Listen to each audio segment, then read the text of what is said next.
하나님 편에서는 언약을 지키는 자에게 하나님의 예비하신 놀라운 비밀의 능력을 우리에게 부어주시는 것이에요.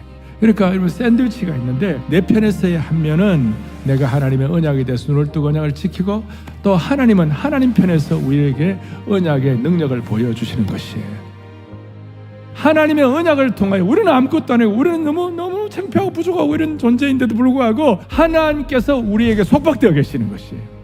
그래서 우리를 위하여 하나님 자신을 스스로 묶어주신 축복이 바로 하나님의 언약이다. 하나님의 언약 사상은 하나님의 은혜 사상이다.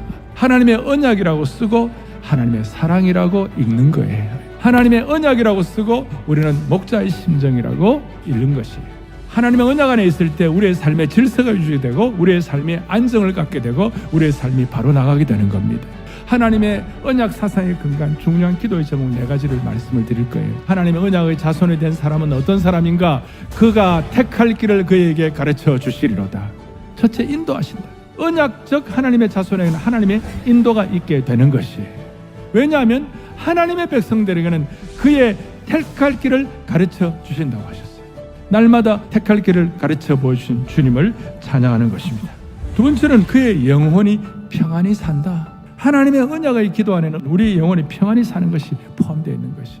여기서 말하는 이 평안은 영혼의 평안함을 통하여 유발되는 모든 삶의 전 영역에서 하나님께서 평안함을 허락해 주시는 것이에요.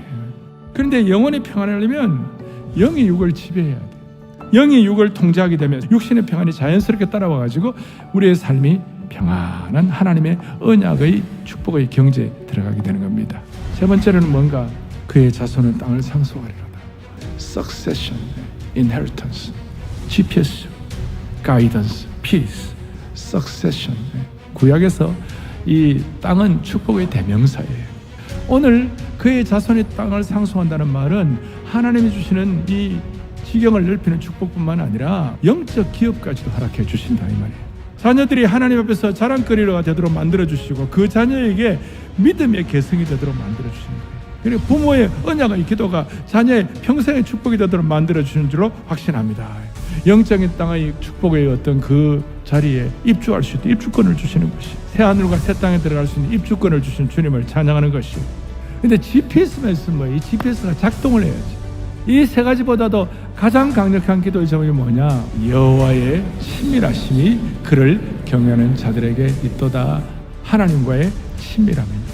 영어로는 intimacy, 하나님과의 친밀함. 여러분들의 행복은 어떻게 결정되는가? 하나님과 친해지는 것에 의해 결정되는 것이에요. 행복 지수는 하나님과의 친밀 지수에 의해 결정되는 것이에요. 하나님과의 친밀 지수가 높아지면 가까운 사람들과의 관계에서도 행복하게 되는 겁니다. 하나님께서 아브라함을 하나님의 벗이다. 다윗은 오죽하면 내 마음에 합한 자다. 사도 요한은 그가 사랑하시는 자가 되었다. 바울 같은 경우는 그는 나의 그릇이다. 이 친밀함을 통하여 여러분들의 행복 지수가 새로워지기를 바라는 것입니다. 예수님의 몸과 피가 새 언약이에요. 하나님의 그 친밀함을 통하여 모두가 다 4가지 받아 누리면서 예수 우리 나 응답의 이름을 고백하기를 바랍니다.